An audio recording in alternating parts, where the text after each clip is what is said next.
जय हिंद दोस्तों, आपका अपना YouTube चैनल D2M यानी डायरेक्ट टू माइंड एजुकेशन में स्वागत है। दोस्तों, आप सबको पता है कि हमारे चैनल पर अभी BSSC इंटर स्तरीय का प्रैक्टिस सेट चलाया जा रहा है, जिसमें दो बुक को कवर किया जा रहा है। एक खान सर का प्रैक्टिस सेट और दूसरा द प्लेटफॉर्म यानी रुक्मणी पब्लिकेशन का प्रैक्टिस सेट चलाया जा रहा है। मैं आपको बता दूं कि रुक्मणी पब्लिकेशन का वॉल्यूम 1 समाप्त हो चुका है, वॉल्यूम 2 का ये सेकेंड नंबर सेट है।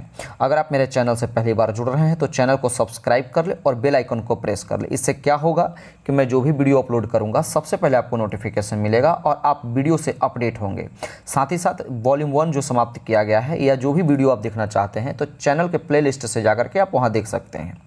इस वीडियो का PDF पाने के लिए डिस्क्रिप्शन में दिए हुए लिंक पर क्लिक कर हमारे टेलीग्राम चैनल से जुड़िए और वहां से आप वीडियो का PDF प्राप्त कर सकते हैं। आइए हम एक एक करके प्रश्नों को देखेंगे। प्रश्न संख्या 1 से। प्रश्न संख्या 1 कहता है कि निम्नलिखित में से किसने 1858 में झांसी के किले की घेराबंदी की थी। तो मैं आपको बता दूं कि इसमें से दो ऑप्शन तो कट जाएगा, ऑप्शन नंबर 3 और ऑप्शन नंबर 4, A.O. ह्यूम और जनरल डायर। A.O. ह्यूम जो थे दोस्तों 1885 ईस्वी में इन्होंने कांग्रेस का स्थापना करा था, जबकि जनरल डायर ने 1919 ईस्वी में जालियांवाला बाग में जो है अंधाधुंध फायर की जो है ये आदेश दे दिया था। ऑप्शन इसका करेक्ट हो जाएगा ऑप्शन नंबर 1, ह्यूज रोज।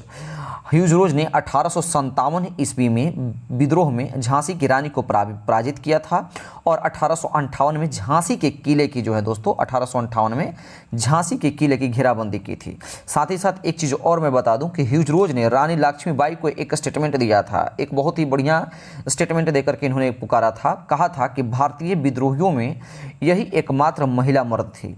ये स्टेटमेंट किसने दिया था? तो ह्यूज रोज ने रानी लक्ष्मीबाई के, आप समझ सकते हैं, कम्प्लीमेंट में इन्होंने कहा था। ठीक है। एक जो इनमें इसमें दिया हुआ एक और है कॉलिन कैंपबेल। तो कॉलिन कैंपबेल कौन है? तो मैं आपको बता दूं कि कॉलिन कैंपबेल जो था वो 1857 के विद्रोह को लखनऊ में दबाया था। कहाँ दबाया था? ये लखनऊ में दबाया था। ठीक है। बाकी इसका करेक्ट आंसर क्या हो जाएगा? Option number 1। अगला प्रश्न देखिए क्या कहता है।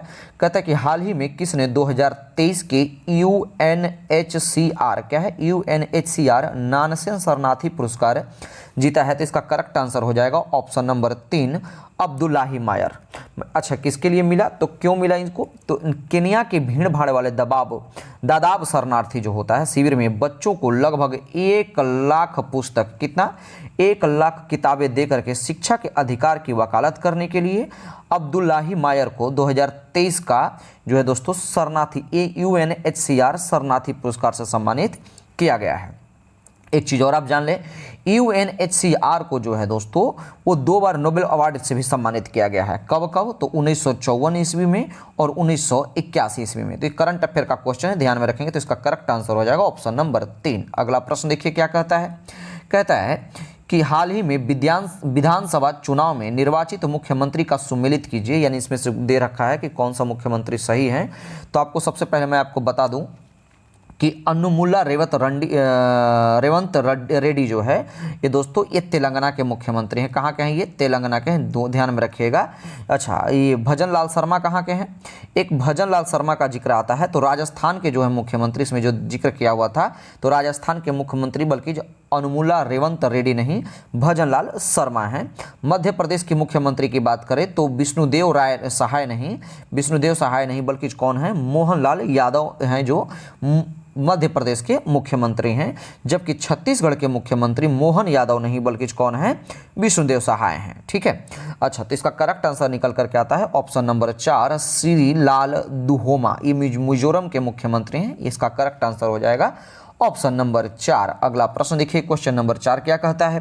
क्वेश्चन नंबर 4 कहता है कि बर्मा ब्रिटिश भारत से कब अलग हुआ? ये बर्मा ब्रिटिश क्यों कहा गया है? क्योंकि जब ये भारत से अलग हुआ था उस पर बर्मा पर जो है ब्रिटिश का कब्जा रहा था। बर्मा तो खुद ही जो है 4 जनवरी को आज़ाद हुआ है।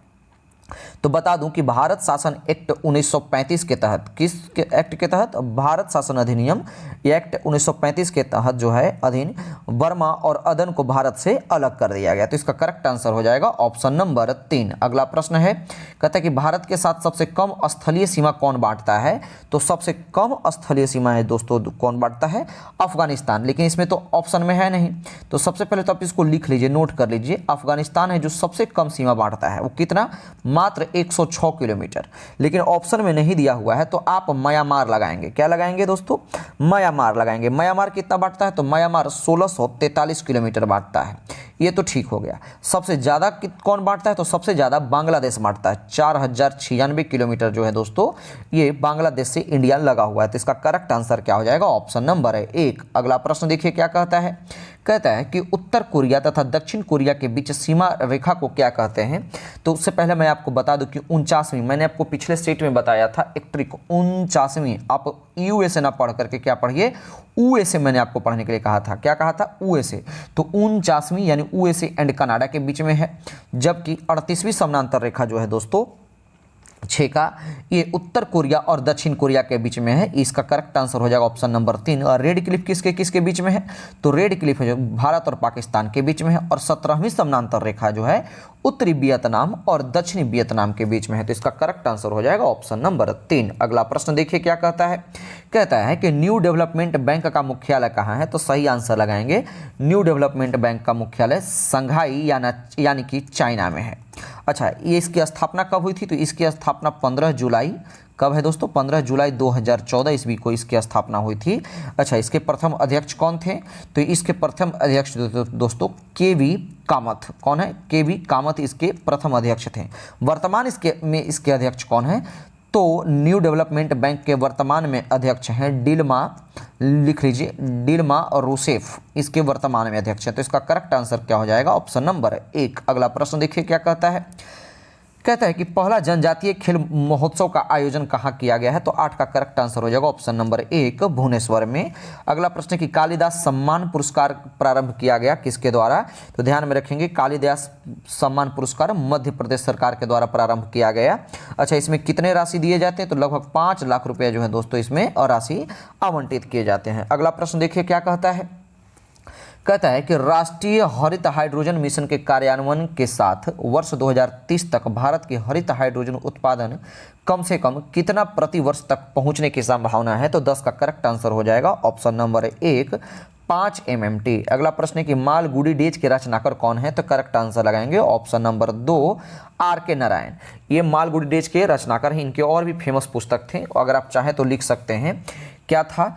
एक था स्वामी और उनके दोस्त। क्या था दोस्तों? नोट करिए, स्वामी और उनके दोस्त। दूसरा क्या है? और बुक लिख लीजिए द डार्क रूम।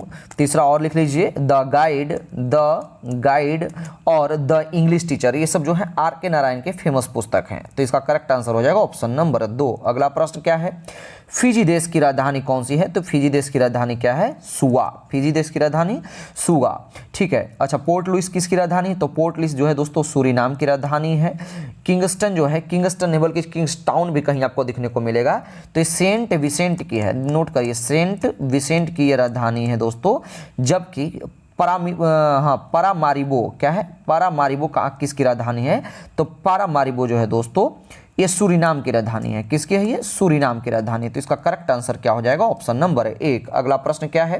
कहता है कि दिनार किस देश की मुद्रा है? तो आंसर लगाएंगे दिनार इराक देश की मुद्रा है। चीन की मुद्रा क्या है? युआन है। चीन की मुद्रा युआन है, नोट करिए। ईरान की मुद्रा जो है वो रियाल है। और इंडोनेशिया का मुद्रा जो है दोस्तों क्या है? तो इंडोनेशिया का मुद्रा जो है वो रुपया है। क्या है? और रुपया। तो इसका करेक्ट आंसर हो जाएगा ऑप्शन नंबर 3। अगला प्रश्न देखिए क्या कहता है। अगला प्रश्न है क्वेश्चन नंबर 14। कहता है कि साइना नेहवाल किस खेल से जुड़ी हुई है? आंसर लगाएंगे बैडमिंटन से। अगला प्रश्न है कि दिल्ली के राजपथ का नाम क्या हो गया है? ये VVI क्वेश्चन मैं बताने जा रहा हूं, इसलिए कि इसमें जो फैक्ट मैं बताऊंगा वो इंपॉर्टेंट है, इस क्वेश्चन से ज़्यादा इंपॉर्टेंट है। अच्छा, दिल्ली के राजपथ का नया नाम क्या हो गया है? तो मैं आपको बता दूं कि इसका नाम कर्तव्य पथ हो गया, ऑप्शन नंबर 2। कर्तव्य पथ से पहले इसका नाम क्या था? तो कर्तव्य पथ से पहले इसका नाम था वो राजपथ था। नाम क्या नाम था? राजपथ। अच्छा, राजपथ से भी पहले नाम क्या था? तो राजपथ से पहले नाम तो जो दोस्तों उसका नाम था किंग्स वे। क्या नाम था? किंग्स वे। बाद में 1955 ईस्वी में इसका किंग्स वे का नाम बदल करके राजपथ कर दिया गया। और राजपथ का नाम बदल करके 2022 में क्या कर दिया गया? कर्तव्य पथ बन गया, कर दिया गया। तो इसका करेक्ट आंसर क्या हो जाएगा? Option number 2। अगला प्रश्न देखिए क्या कहता है। क्वेश्चन नंबर अब 31 आपको मिलेगा। 31 नंबर प्रश्न कहता है दोस्तों कि 20वें एशियाई खेल 2026 में कहाँ आयोजित होने वाले हैं? तो सही आंसर लगाएंगे ऑप्शन नंबर 1904 जापान में। अच्छा, एशियाई खेल का चर्चा हुआ है तो मैं आपको बता दें कि पहली बार एशियाई खेल की शुरुआत कब और कहाँ हुई थी। तो पहली बार एशियाई खेल की शुरुआत 1951 ईस्वी में भारत के नई दिल्ली में हुई थी। कहाँ हुई थी? नई दिल्ली में। तो इसे नोट कर लीजिए, क्वेश्चन पूछता है। तो इसका करेक्ट आंसर हो जाएगा ऑप्शन नंबर 4। अगला प्रश्न है, मार्स रोवर संचालित करने वाली पहली भारतीय कौन बन गए हैं? सही आंसर लगाएंगे ऑप्शन नंबर 1, अक्षता कृष्णमूर्ति। अगला प्रश्न देखिए क्या कहता है। कहता है कि भारत के 84वें ग्रैंड मास्टर कौन बन गए हैं? तो भारत के 84वें ग्रैंड मास्टर बन गए हैं ऑप्शन नंबर 1, अनमोल रमेश बाबू। ये तो 84वें हो गए। 83वें कौन है? तो 83वें है आदित्य एस सामंत। ठीक है, ये 83वें है। 82वें कौन है दोस्तों? तो 82वें है तेलंगाना के बपुल्ला प्रणीत हैं। और 81वें कौन है? तो सैतन दास। ठीक है, तो इसका करेक्ट आंसर क्या हो जाएगा? Option number 1। अगला प्रश्न देखिए क्या कहता है। कहता है कि भारतीय उपमहाद्वीप का 7वां सबसे पुराना विश्वविद्यालय पटना विश्वविद्यालय की स्थापना कब हुई थी? तो पटना विश्वविद्यालय की स्थापना की बात करें तो आप 1917 लगाएंगे। अच्छा, पीएमसीएच का बात करेगा तो आप कब लगाएंगे? तो 1916 लगाएंगे। ये तो पटना विश्वविद्यालय है। बीएचयू की स्थापना कब हुई थी? ठीक है, तो बी यानी बनारस हिंदू विश्वविद्यालय की बात, तो इसका भी स्थापना जो है दोस्तों 1916 में ही हुआ था। आपको मैं बता दूं कि भारतीय विश्वविद्यालय एक्ट 1857 के द्वारा कलकत्ता, नोट करिए, कलकत्ता, बॉम्बे और मद्रास प्रेसिडेंसी में एक विश्वविद्यालय की स्थापना किया गया था। तो इसका करेक्ट आंसर क्या हो जाएगा? ऑप्शन नंबर 4, 1917 में। अगला प्रश्न है, अंतर्राष्ट्रीय योग दिवस कब मनाया जाता है? आंसर लगाएंगे ऑप्शन नंबर 3, 21 जून को। जालियांवाला बाग कहाँ पर है? तो आंसर लगाएंगे अमृतसर में। अगला प्रश्न क्या है? कहता है कि कुचिपुड़ी किस प्रदेश का शास्त्रीय नृत्य है? तो कुचिपुड़ी जो है दोस्तों आंध्र प्रदेश का शास्त्रीय नृत्य है। जबकि भारतनाट्यम कहाँ का है? तो तमिलनाडु का है। केरल का मोहिनीअट्टम कथकली जोड़ लीजिए। महाराष्ट्र का लावणी, क्या है दोस्तों? महाराष्ट्र का वो है लावणी, ध्यान में रखेंगे। तो इसका करेक्ट आंसर हो जाएगा ऑप्शन नंबर 3। अगला प्रश्न क्या है? कहते हैं कि जल्लीकट्टू सांडों की एक लड़ाई है, वो किस राज्य से संबंधित है? आंसर लगाएंगे ऑप्शन नंबर 4, बहुत ही खतरनाक लड़ाई है। तो ये ऑप्शन नंबर 4 तमिलनाडु से संबंधित है। अगला प्रश्न क्या कहता है? कहता है कि मानचित्र में समुद्र की समान गहराइयों को जोड़ने वाली और रेखाओं को क्या कहते हैं? तो समान गहराइयों को बाथ कहेंगे, यानी आइसो बाथ। ठीक है, ऑप्शन नंबर 3 इसका सही आंसर हो जाएगा। अगला प्रश्न देखिए, क्वेश्चन नंबर 40 क्या कहता है? कहता है कि एक ठंडी और शुष्क वायु कौन सा है? तो हरिकेन, टॉर्नेडो, ये सब तो साइक्लोन है, वो जो कि गर्म हवाओं की है। तो इसमें पूछ रहा है कि ठंडी और शुष्क वायु क्या कौन से? तो आंसर लगाएंगे ऑप्शन नंबर 3, बोरा। अगला प्रश्न कि उत्तरी गोलार्ध में ग्रीष्मकालीन संक्रांति के किस महीने में होती है? सही आंसर लगाएंगे 21 जून, यानी जून महीने में। तो मैं आपको बता दूं कि 21 जून को कर्क रेखा जो है वो 23.5 डिग्री, कितना? 23.5 डिग्री उत्तरी अक्षांश पर जो है वो लंबवत, कैसे? लंबवत चमकता है, जिससे कर्क संक्रांति या ग्रीष्म संक्रांति कहा जाता है। तो इसका सही आंसर क्या हो जाएगा? Option number 1। अगला प्रश्न क्या है? दिल्ली सल्तनत काल में तबकात ए नासरी की रचना किसने की थी? आंसर लगाएंगे मिनहाज उल सिराज। किसने? मिनहाज उल सिराज ने तबकात ए नासरी की रचना जो है दोस्तों वो फारसी लैंग्वेज में किया था। किस लैंग्वेज में किया था? फारसी लैंग्वेज में किया था। आपको इसके विषय में थोड़ा सा और बता दूं कि तबकात ए नासरी में न केवल दिल्ली सल्तनत के गुलाम वंशों के सुल्तानों के शासन का वर्णन किया गया है, परंतु इसकी बल्कि इस्लाम का उत्थान, खलीफाओं का शासन, ईरान के शासन, भारत में तुर्की के शासन का आरंभ, गजनी और गौरव वंश का इतिहास, मंगोलों का आक्रमण आदि का विस्तृत वर्णन भी किया गया है। तो इसका करेक्ट आंसर क्या हो जाएगा? Option number 1। अगला प्रश्न देखिए क्या कहता है? कहता है 43 नंबर, कहता है कि अंग्रेजों ने बहादुर शाह द्वितीय को देश के निकाल करके कहाँ भेज दिया था? तो मैं आपको बता दूं दोस्तों कि बहादुर शाह जफर कौन थे या बहादुर शाह द्वितीय कौन थे? तो ये 1857 के क्रांति के नेतृत्व करने वाले ये राजा थे, आप समझ सकते हैं, मुगल बादशाह थे। ठीक है, इन्होंने को जो है दोस्तों इनको पकड़ करके म्यांमार के रंगून में भेज दिया गया था। कहाँ भेज दिया गया था? म्यांमार के रंगून में। पहले रंगून का यानी म्यांमार का यानी बर्मा का जो है दोस्तों ये राजधानी हुआ करता था रंगून। अब इसका नाम चेंज होकर के क्या हो गया है? इसी का नाम चेंज होकर के नेपियादो हो गया है। ठीक है, ध्यान में रखेंगे। और बर्मा का नाम बदल करके क्या हो गया है, म्यांमार हो गया है। ये बहादुर शाह द्वितीय जो थे वो मुगल बादशाह के अंतिम शासक था, ये भी ध्यान में रखिएगा दोस्तों।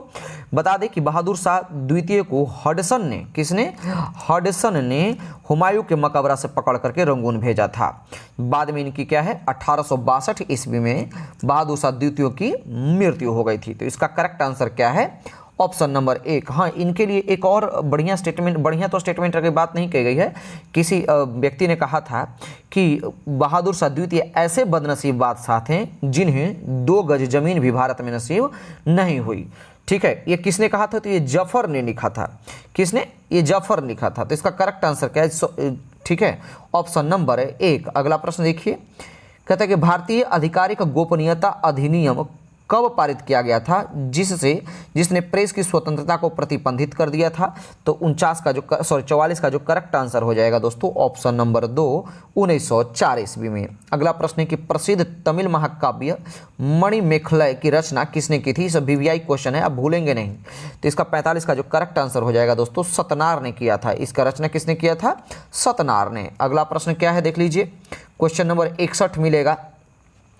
अच्छा, आपको ऐसा सोच रहे होंगे कि सीक्वेंस से क्वेश्चन क्यों नहीं, तो बुक में सीक्वेंस से क्वेश्चन नहीं दिया है। ये मैंने बहुत मेहनत करके पीडीएफ तैयार किया है दोस्तों, और पीडीएफ तैयार करने के बाद जो भी जीके के अलावे जैसे मैथ और रीजनिंग के क्वेश्चन को मैंने स्किप कर दिया और सिर्फ जीके और साइंस के ही क्वेश्चन को लिया है।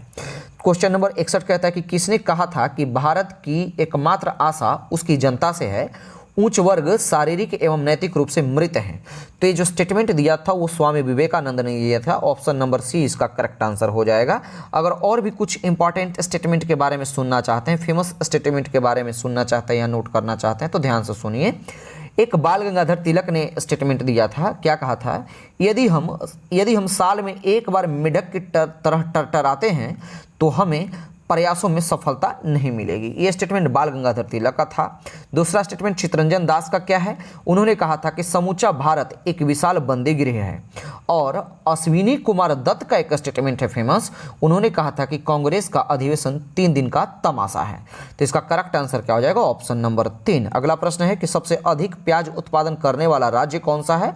आंसर लगाएंगे महाराष्ट्र के नासिक, यानी ऑप्शन नंबर 3 इसका करेक्ट आंसर हो जाएगा।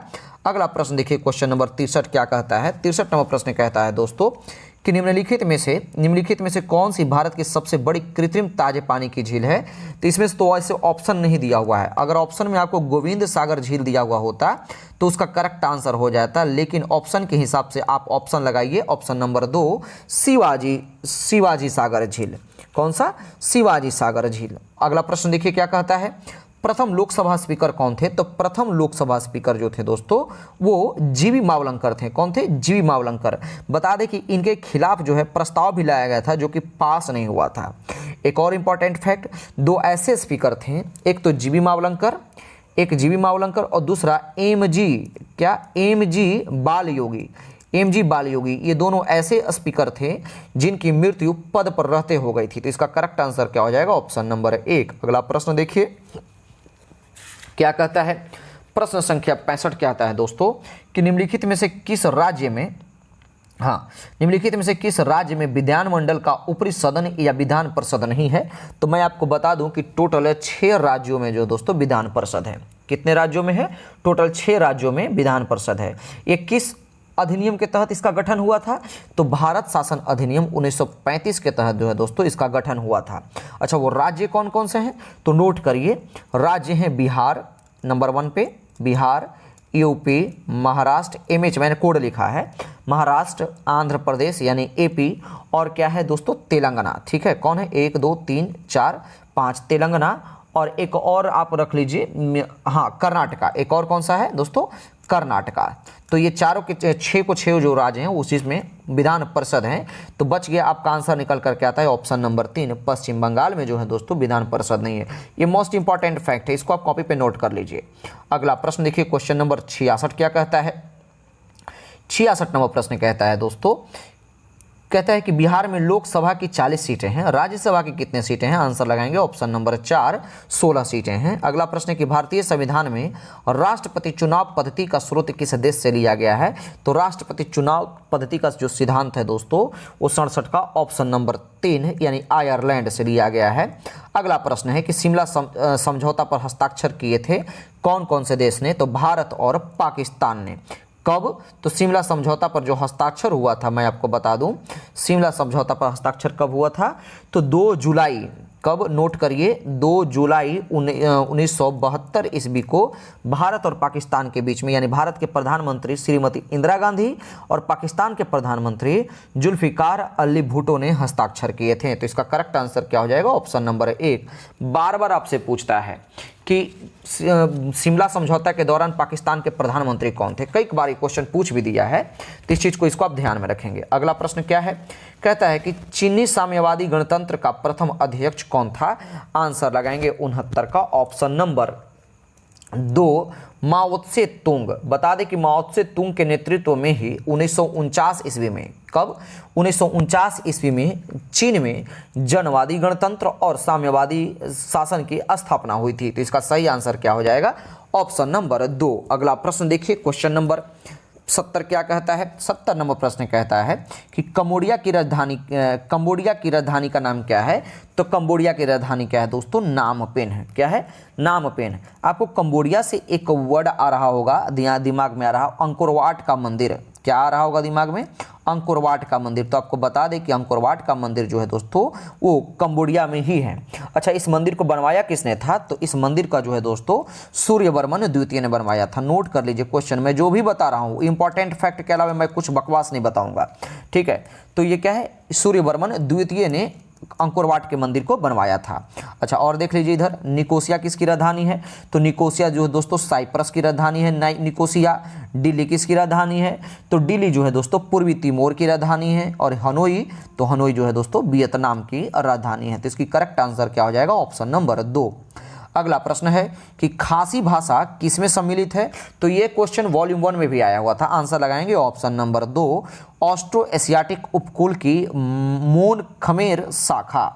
अगला प्रश्न है, कहता है कि त्रिस्तरीय पंचायती राज व्यवस्था 73वें संविधान संशोधन 1992 के द्वारा उस राज्य के लिए प्रस्तावित किया गया जिसकी जनसंख्या निम्न में से कम नहीं थी। तो आंसर लगाएंगे किसकी जनसंख्या निम्न में से? तो 20 लाख से कम नहीं थी, उसी के लिए ये पंचायती राज व्यवस्था लागू किया गया था। अगला प्रश्न देखिएगा, प्रस्तावित किया गया था, माफ कीजिएगा। अगला प्रश्न है कि पंचायती राज संस्थाओं में महिलाओं के लिए आरक्षित स्थानों यानी सीटों के संदर्भ में निम्नलिखित में से कौन सा कथन सही है? आंसर लगाएंगे ऑप्शन नंबर 1। केवल एक ही ऑप्शन सही है, यानी क्या है कि इसका प्रावधान संविधान के अनुच्छेद 243 डी के 3 में किया गया है, बाकी सेकंड ऑप्शन गलत है। अगला प्रश्न देखिए क्या कहता है। मैच कराने के लिए आपको क्वेश्चन दे दिया, आपको एक तरफ से दे दिया कि बिहार सरकार की प्रमुख योजनाएं और उसमें प्राप्त राशि, तो इसमें पूछ रहा है कि कौन सा सही मैचिंग है। आंसर लगाएंगे ऑप्शन नंबर 4 ही केवल सही मैचिंग है। बिहार शताब्दी एड्स कल्याण योजना 1500 राशि दिया गया है, ठीक है। अगला प्रश्न देखिए, क्वेश्चन नंबर 75 क्या कहता है। 75 नंबर प्रश्न है कि निम्नलिखित में से कौन सा भारत में सतत विकास लक्ष्यों के कार्यान्वयन के लिए नोडल संस्था है? आंसर लगाएंगे 75 का ऑप्शन नंबर 3। इसका करेक्ट आंसर होगा जाएगा दोस्तों नीति आयोग। कौन सा? नीति आयोग। प्रारंभ में क्या था? योजना आयोग था। योजना आयोग की स्थापना कब हुई थी? तो योजना आयोग की स्थापना हुई थी 15 मार्च, कब? नोट करिए 15 मार्च 1950 ईस्वी को। बाद में इसको जो है वो चेंज करके योजना आयोग को नाम दे दिया गया नीति आयोग। नाम कब मिला, यानी कब इसकी स्थापना हुई? तो 1 जनवरी नीति आयोग की 1 जनवरी 2015 को। नीति आयोग का फुल फॉर्म, नीति का फुल फॉर्म होता क्या है? तो नीति का फुल फॉर्म नोट कर लीजिए, कभी कभी पूछ देता है कि सेकंड आई का मतलब क्या है, तो होता है national institute for transforming India, यानी और राष्ट्रीय, नोट करिए, और राष्ट्रीय भारत परिवर्तन संस्थान। आपको हिंदी में भी दे सकता है। तो करेक्ट आंसर क्या हो जाएगा? Option number 3। अगला प्रश्न देखिए क्या कहता है। अगला प्रश्न है क्वेश्चन नंबर 91 अब आपको मिलता है। प्रश्न संख्या 91 कहता है दोस्तों कि किस पंचवर्षीय योजना के अंतर्गत समाजवादी ढांचे की स्थापना का संकल्प लिया गया था? तो 91 का जो सही आंसर हो जाएगा दोस्तों मैं आपको बता दूं 91 का सही आंसर हो जाएगा ऑप्शन नंबर 2, द्वितीय पंचवर्षीय योजना। अभी तो मैंने बताया कि पंचवर्षीय योजना यानी योजना आयोग की जो स्थापना हुई थी कब हुई थी, सही अभी बताया था 15 मार्च 1950 ईस्वी को। अच्छा, प्रथम पंचवर्षीय योजना जो है वो किस पे आधारित था, कौन सा मॉडल था इस पे, तो हैराल्ड डोमल मॉडल पे आधारित था दोस्तों। इसका सेशन कब था, तो 1951 से 56, जबकि दूसरे का सेशन था दोस्तों वो 56 से 61 था। और ये किस मॉडल पे आधारित था, तो पीसी महालोनोबिस मॉडल पर ये आधारित था। तो इसका करेक्ट आंसर क्या हो जाएगा, ऑप्शन नंबर 2। अगला प्रश्न देखिए, क्वेश्चन नंबर 92 देखते हैं क्या कहता है। 92 नंबर प्रश्न है कि भारत के संविधान की 7वीं अनुसूची में संघ सूची में निम्नलिखित में से कौन सा विषय सूचीबद्ध नहीं है। तो 92 का सही आंसर क्या हो जाएगा, ऑप्शन नंबर 2, सार्वजनिक स्वास्थ्य और स्वच्छता। ये जो है वो राज्य संघ सूची का विषय नहीं है, बल्कि ये किसका, राज्य सूची का ये विषय है, नोट करिएगा। तो इसका करेक्ट आंसर हो जाएगा ऑप्शन नंबर 2। अगला प्रश्न क्या कहता है कि ग्राम पंचायत कौन सा कर नहीं लगा सकता है। तो ग्राम पंचायत जो है कृषि कर नहीं लगा सकता, बल्कि इसे कौन लगाता है, तो कृषि कर पर जो है दोस्तों वो राज्य सरकार कर लगाता है। ठीक है, तो इसका करेक्ट आंसर क्या हो जाएगा, अगला ऑप्शन नंबर 1। अगला प्रश्न है, घरेलू शेयर बाजारों में बीएसई के शेयर सूचकांक को सेंसेक्स कहा जाता है। तो नेशनल स्टॉक एक्सचेंज के सूचकांक को क्या कहते हैं, आंसर लगाएंगे निफ्टी। ऑप्शन नंबर 2 इसका सही हो जाएगा। अगला प्रश्न है क्वेश्चन नंबर 95, क्या कहता है, साइंस का प्रश्न ये सब शुरू है। कहता है कि निम्नलिखित में से किस समिति के संस्तुतियों के आधार पर भारत गरीबी रेखा का आकलन किया जाता है। आंसर लगाएंगे 95 का छठी पंचवर्षीय योजना के तहत। पहले इसका करेक्ट आंसर हो जाएगा ऑप्शन नंबर 2, लकड़वाला समिति।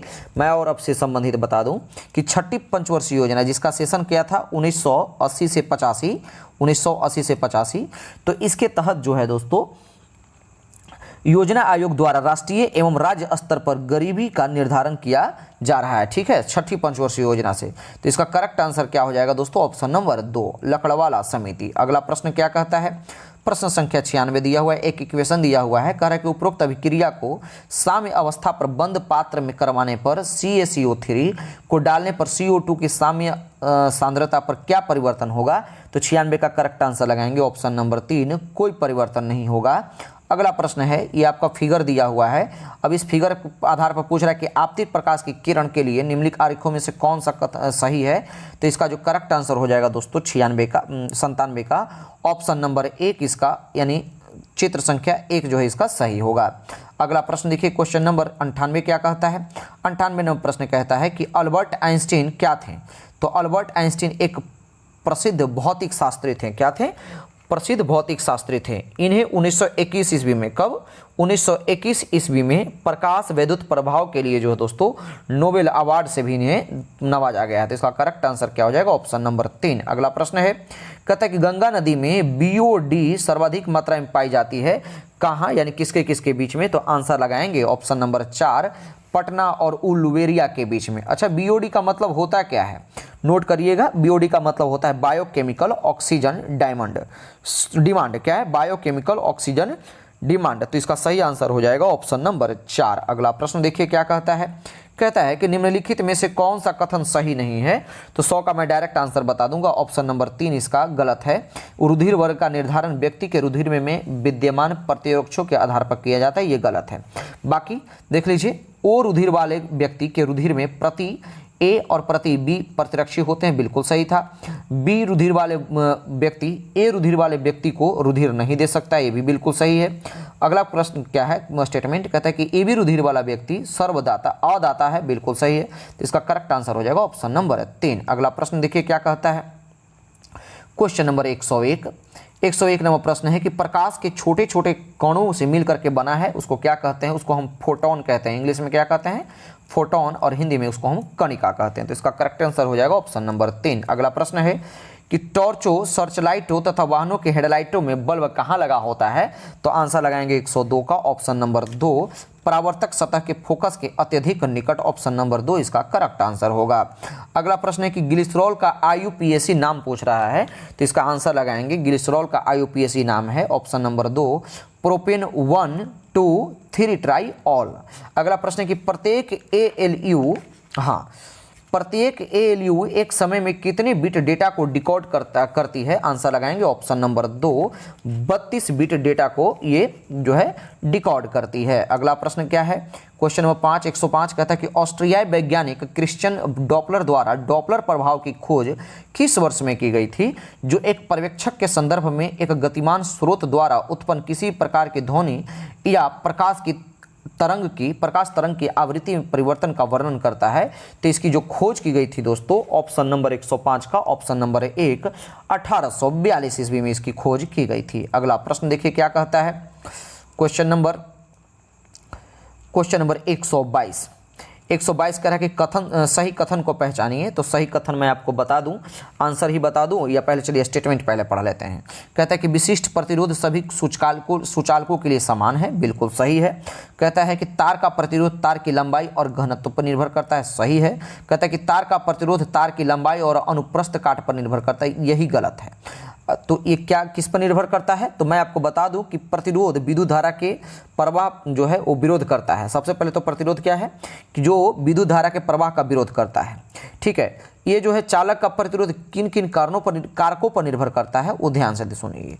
एक तो तापमान पर निर्भर करता है, दूसरा जो है दोस्तों वो लंबाई पर निर्भर करता है, तीसरा अनुप्रस्थ काट क्षेत्रफल पर, और चौथा उसके प्रकृति पर निर्भर करता है। तो इसका करेक्ट आंसर हो जाएगा ऑप्शन नंबर 3। इसमें 3 नंबर स्टेटमेंट गलत है। अगला प्रश्न क्या कहता है? कहते हैं निम्नलिखित गैसों और उनके सूत्रों का मिलान कीजिए। तो आप केमिस्ट्री का गिनती पढ़े होंगे जिसको काउंटिंग कहते हैं। गिनती एथ मेथ नहीं होता है बल्कि मेथ से शुरू होता है।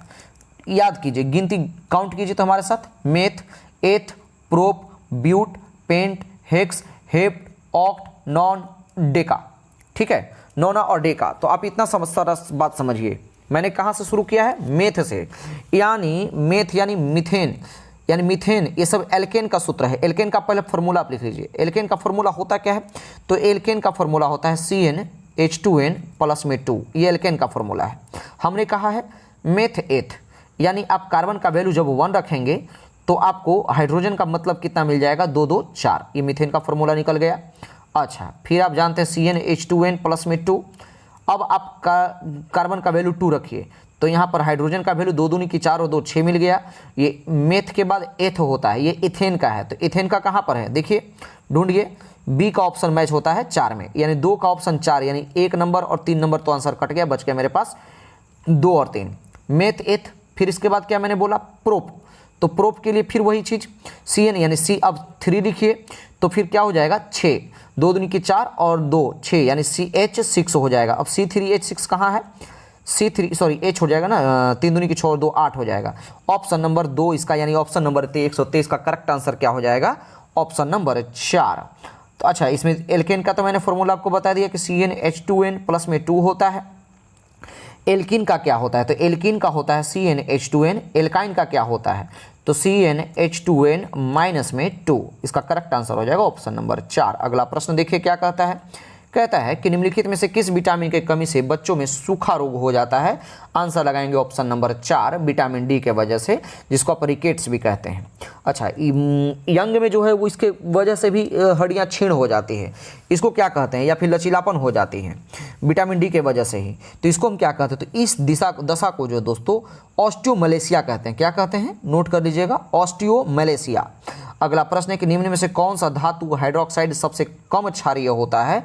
तो 125 का करेक्ट आंसर लगाएंगे 125 का ऑप्शन नंबर 1, MgOH का होल ट्वाइस, न कि CaOH का होल ट्वाइस। आपको एक और बात बता दूं, ये सब फिक्स से नोट कर लीजिएगा कि MgOH का जो है वो किसका रासायनिक नाम है? तो MgOH का रासायनिक नाम है मिल्क ऑफ मैग्नीशिया। इसी को हम क्या कहते हैं? Milk of magnesia. अच्छा, जबकि CaOH का होल ट्वाइस इसको हम क्या बोलते हैं? स्लैक्ड लाइम, या फिर आप चूना पत्थर भी कहते हैं। तो इसका करेक्ट आंसर हो जाएगा ऑप्शन नंबर 1। अगला प्रश्न देखिए 126 नंबर क्या कहता है? कहता है कि निम्नलिखित तत्वों में से कौन सा समूह धात्विक गुणों को बढ़ते हुए क्रम में लिखा गया है? तो 126 का करेक्ट आंसर हो जाएगा दोस्तों ऑप्शन नंबर 1, बेरिलियम, Mg और कैल्शियम, यानी Mg मतलब मैग्नीशियम। ठीक है, एक चीज़ और मैं आपको बता दूं कि किसी भी समूह में ऊपर से नीचे की ओर जब जाते हैं तो धातु की जो है धात्विक प्रकृति बढ़ जाती है, जबकि आवर्त में जब आप बाएं से दाएं की ओर जाएंगे, आवर्त में जब बाएं से दाएं की ओर जाएंगे तो धात्विक गुणों में कमी हो जाती है। तो ध्यान में रखिएगा, इसका करेक्ट आंसर क्या हो जाएगा, ऑप्शन नंबर 1। अगला प्रश्न देखिए क्या कहता है, कहता है कि निम्नलिखित में से कौन सा कथन गलत है। तो 127 का करेक्ट आंसर मैं आपको बता दूं, ऑप्शन नंबर 4 इसका गलत है। कैश मेमोरी डेटा को अस्थायी रूप से उपयोग करने के लिए संग्रह करता है, ये गलत है। अगला प्रश्न देखिए क्या कहता है कि पहला मानव निर्मित संश्लेषित रेशा कौन था। आंसर लगाएंगे ऑप्शन नंबर 2 नायलॉन। अगला प्रश्न है कि मुक्त पतन का उदाहरण है क्या। आंसर लगाएंगे एक समान त्वरण वाली गति का ये मुक्त पतन उदाहरण है। अगला प्रश्न देखिएगा क्वेश्चन नंबर 130 क्या कहता है दोस्तों, 130 नंबर प्रश्न कहता है कि प्रोटोजोआ किस प्रकार के रोगवाहक हैं। आंसर लगाएंगे ऑप्शन नंबर 2 मलेरिया के ये और रोगवाहक हैं। अगला प्रश्न है कि निम्नलिखित में से किस प्रशीतक का उपयोग आजकल नहीं होता है। यानी प्रशीतक का मतलब क्या है, यहाँ पर बेहोश करने के लिए दवा का उपयोग नहीं किया जाता है। तो आंसर लगाएंगे कार्बन डाइऑक्साइड का उपयोग नहीं किया जाता है। अगला प्रश्न है कि ये प्रशीतक मतलब ठंडा करने के लिए, कहता है किन भूकंपीय तरंगों में अनुप्रस्थ विस्थापन शामिल होता है। आंसर लगाएंगे ऑप्शन नंबर 1 इस तरंगे में जो है दोस्तों अनुप्रस्थ विस्थापन शामिल होता है।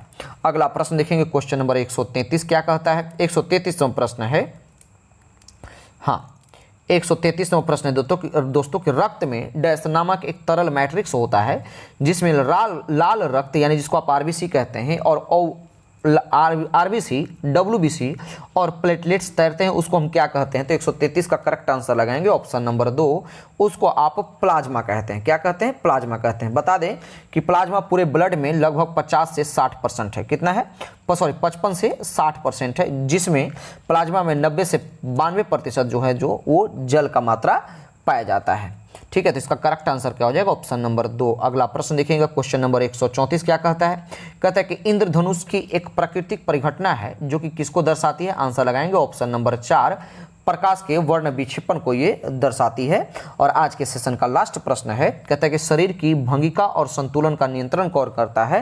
तो करेक्ट आंसर हो जाएगा ऑप्शन नंबर 2 अनुमस्तिष्क। उम्मीद करते हैं कि आपको मेरा सेशन पसंद आया होगा। अगर सेशन पसंद आए तो आप अधिक से अधिक शेयर करिए और हमारे चैनल से कंटिन्यू जुड़े रहिए। तब तक के लिए धन्यवाद। अगला सेट हम खान सर का लेकर के आएंगे।